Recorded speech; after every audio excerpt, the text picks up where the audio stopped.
¿Por qué el pago del impuesto es distinto a la determinación del impuesto? Son dos cosas totalmente distintas, porque el pago del impuesto implica abonar una cierta cantidad de dinero, es decir, implica la obligación de tener que abonar una determinada cantidad de dinero. En cambio, la determinación del impuesto no, porque puede ser que nos dé a pagar o puede ser que no nos dé a pagar. Esto se genera por los pagos a cuenta que hayamos realizado. Por ejemplo, si tuvimos pagos a cuenta, como por ejemplo retenciones, eso genera que ya nos entre la duda de si tenemos que pagar impuesto o no.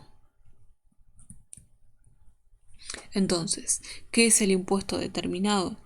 El impuesto determinado surge básicamente de hacer el ingreso grabado menos todos los gastos directamente vinculados con ese ingreso grabado, lo que nos da un resultado. A ese resultado le restamos otras deducciones que hayamos tenido. Y a ese valor que nos queda le aplicamos la alícuota. Y eso nos da como resultado el impuesto determinado. Supongamos que es de 100, pero supongamos que tenemos retenciones por 100, entonces lo que nos da de impuesto a pagar es 0. Pero supongamos que el impuesto determinado es de 100 y que tenemos retenciones por 50. En ese caso, el impuesto a pagar va a ser de 50. Entonces ahí vemos claramente que no necesariamente el concepto de impuesto determinado y impuesto a pagar son lo mismo.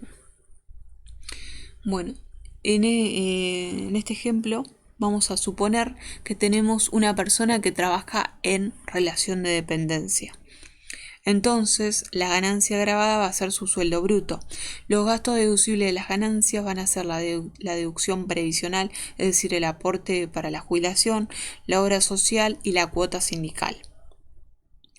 Bueno, tenemos que encontrar el resultado neto o ganancia neta.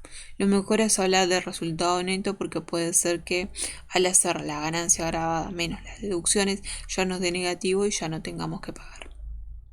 Entonces tengo que tomar el ingreso bruto y restarle los gastos que están vinculados con este ingreso. Eso es muy importante porque solo vamos a poder en esta primera instancia restar todos aquellos gastos que estén directamente vinculados con el ingreso grabado o en este caso sueldo bruto.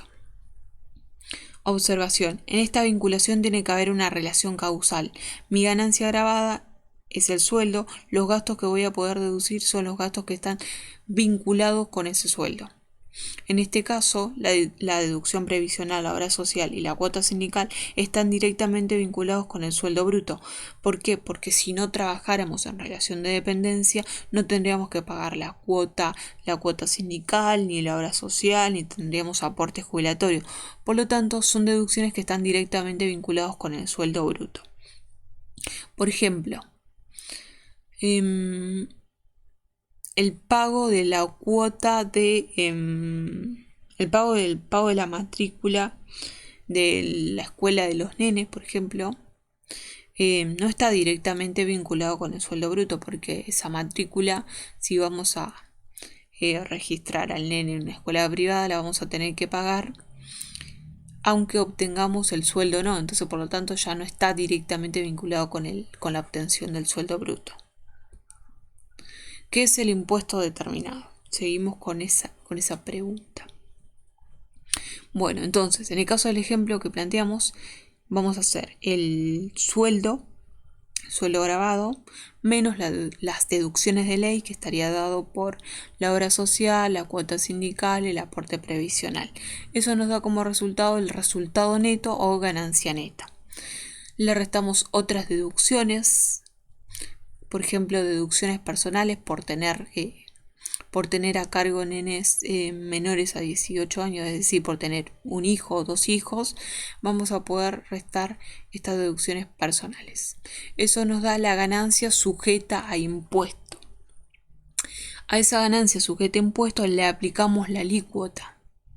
Y supongamos que nos da un impuesto determinado de 100.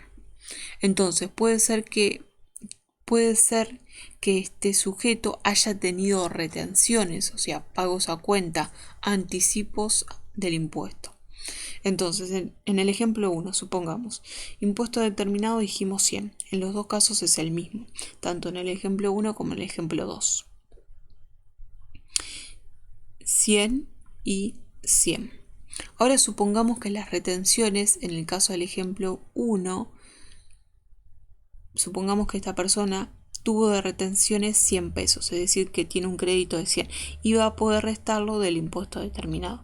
Entonces, el impuesto a pagar o el impuesto a ingresar va a ser de 0. Entonces no va a tener que pagar nada de impuesto.